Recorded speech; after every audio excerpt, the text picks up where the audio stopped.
So this morning there is a text from Acts chapter 15, starting with verse 36, going through 16:5, and I'm just going to read that for us this morning as we consider the church. I think it's good for me to be reminded of how God is working in and through and with His church throughout history. So this is Acts 15, verse 36 through 16:5. After some days, Paul said to Barnabas, "Come, let us return and visit the believers in every city where we proclaim the word of the Lord and see how they are doing." Barnabas wanted to take with them John, called Mark, but Paul decided not to take with them one who had deserted them in Pamphylia and had not accompanied them in the works. The disagreement became so sharp that they parted company. Barnabas took Mark with him and sailed away to Cyprus. But Paul chose Silas and set out, the believers commending him to the grace of the Lord. He went through Syria and Cilicia, strengthening the churches. Paul went on also to Derbe and Lystra, where there was a disciple named Timothy, the son of a Jewish woman who was a believer, but his father was a Greek. He was well spoken of by the believers in Lystra and Iconium. Paul wanted Timothy to accompany him, and he took him and had him circumcised because of the Jews who were in those places, for they all knew that his father was a Greek. As they went from town to town, they delivered to them for observance the decisions that had been reached by the apostles and elders who were in Jerusalem. So the churches were strengthened in the faith and increased in numbers daily.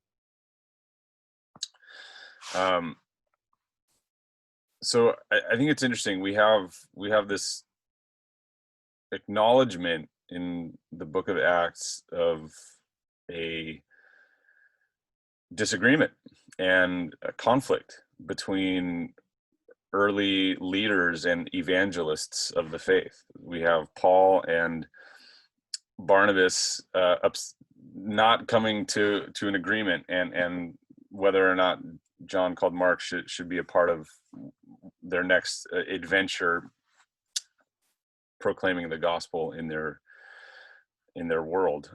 and so there's a split, there's a division, and we see that Barnabas and Mark go to Cyprus, Paul and Silas go to Syria and Cilicia and Derbe and Lystra, and the results are interesting. In the way the narrative goes in Acts, we follow Paul and Silas, and we see in 16 verse 5, the churches were strengthened in the faith and increased in numbers daily.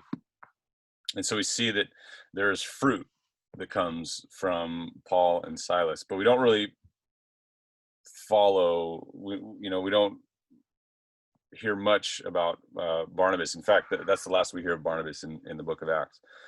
And but we can also look at history, and we see in history that in the fifth. All right, I got kids screaming. Give me a second here. Okay, kiddos are good. All is mostly well. So what we see is there's fruit that comes. That the churches were strengthened in the faith. They were increased in numbers, so they're not just growing numerically, but they're being strengthened in their faith in Jesus. But we also see. When we look at history, we see that Cyprus ended up becoming a stronghold of the church, to the point where in the 5th century, there was a Council of Cyprus, and Theophilus of Alexandria, who was against Origenism, or basically like there was this the church there was able to host this pivotal moment in church history of discussing and debating about the nature of God, of theology, the nature of church, and all that stuff. So we see that even in the midst of a split, where they realized that they weren't going to work well together, then they went in their different directions, God's church found fruit and flourished. There's also this